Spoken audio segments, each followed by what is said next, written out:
गांव की बहन में। फूलमती काकी, अंजलि दीदी के लिए शहर से फोन आया है, जल्दी से भेजो दुकान पे, नहीं तो फोन कट जाएगा।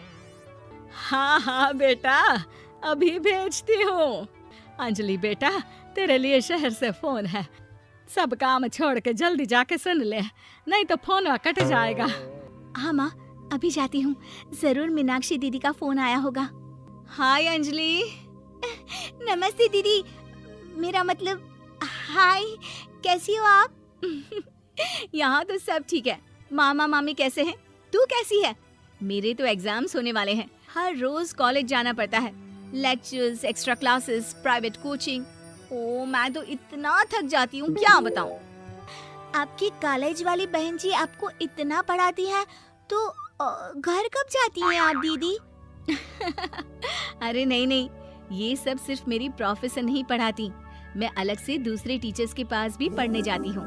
दीदी फिर तो आप बहुत थक जाती होगी ना, आप ना पैदल मत जाया करो, टांगा ले लिया करो दीदी।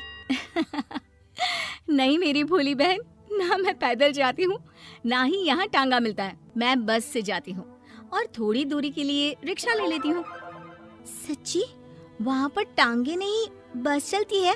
वाह, वो भी हर रोज? हमारे गांव में भी बस आती है, दिन में 2 बार।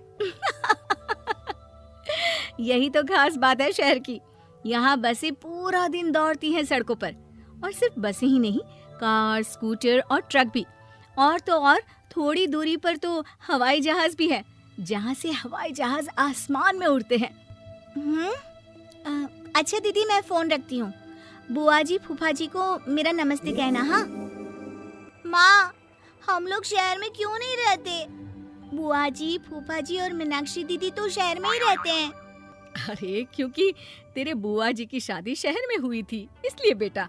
शादी से पहले वो भी तेरे पापा और दादा दादी के साथ गांव में ही रहती थी। तो फिर बा, मुझे शहर भेज दो ना, मैं भी शहर देखना चाहती हूँ। इतनी बार मीनाक्षी दीदी से शहर के बारे में सुन चुकी हूँ, अब मैं भी वहाँ जाकर देखना चाहती हूँ। बस आप मुझे शहर भेज दो। ठीक है, इस बार गर्मियों की छुट्टियों में कुछ दिन रह आना शहर, अपनी बुआ के घर। अब तो खुश ना? हाँ माँ, बहुत खुश। आप देखना मैं शहर जाके कितने मजे करती हूँ। अंजलि अगले दिन स्कूल जाती है और वहाँ अपने सारे दोस्तों को अपने शहर जाने की बात बताकर चिढ़ाती है। अरे श्रद्धा, शीतल, सरोज, तुम लोग इन गर्मियों की छुट्टियों में कहाँ जा रही हो? एकादशी वाले गांव के मेले में। हम तो दूसरे गांव में नानी के घर जाएंगे, उनका घर नहर के किनारे है, बड़ा मजा आएगा। हम इस बार कहीं नहीं जा रहे, बल्कि हमारे घर में रहने के लिए मेहमान आएंगे। और तू? अरे मेरा क्या है, मैं तो बस पास वाले शहर जा रही हूँ, अपनी बुआ जी के घर, वहीं रहूंगी कुछ दिन। तुम लोग चिंता मत करना, मैं चिट्ठी लिखूंगी तुम सबको वहाँ से। पापा मुझे तो चक्कर आ रहे हैं, जी घबरा रहा है। बेटा, शहर आने की जिद भी तो तूने ही की थी, अब पहली बार बस में चढ़ी है तो यही होना था, भुगतो अब। अरे मामा जी, अंजलि, आप लोग आने से पहले बता तो देते, मैं लेने आ जाती बस स्टैंड तक। आओ आओ भैया, आओ बेटी अंजलि। माँ बुआ जी कैसे हैं वहाँ, और भाभी कैसी हैं? सब ठीक है, बस अंजलि जिद कर रही थी कुछ दिन आप लोगों के साथ रहने की, सो छोड़ने आ गया। दीदी, आप मुझे शहर घुमाने ले जाओ ना, मुझे भी शहर देखना है। हाँ हाँ चल, तैयार हो जा जल्दी से। अंजलि तैयार होने जाती है और कुछ देर बाद जब बाहर आती है तो अरे ये क्या कर दिया तूने, मार्केट तक ही तो जाना है, इतनी डार्क रेड लिपस्टिक, इतने बड़े बड़े झुमके और चूड़ियां और चेहरे पर इतना सारा पाउडर। मेरी बहन, ऐसे नहीं चलेगा, जा और ये सब हटा के आ। अरे कैसे, क्यों? मैंने शहर आने के लिए इतनी मेहनत से ये सब इकट्ठा किया था, और वैसे भी मैंने देखा है मोहल्ले की राधा काकी के टीवी पर एक फिल्म चल रही थी, उसमें हीरोइनें ना ऐसे ही तैयार होकर जाती है घूमने। सब पता है मुझे, मैं तो ऐसे ही जाऊंगी दीदी। अंजलि शहर की चकाचौंध को देखकर बहुत हैरान और खुश होती है। ऊंची ऊंची इमारतें, सड़क पर दौड़ती गाड़ियाँ, बड़ी बड़ी दुकानें, उसकी एक्साइटमेंट का ठिकाना नहीं था। दीदी, ये छोटा सा कमरा सड़क के किनारे क्यों रखा है? इसमें कौन रहता होगा? ये कमरा नहीं, पीसीओ है, पीसीओ। यहाँ पर लोग फोन करने आते हैं सिक्का डालकर। ओह, हमारे गांव में तो दुकान पे ही जाते हैं बात करने।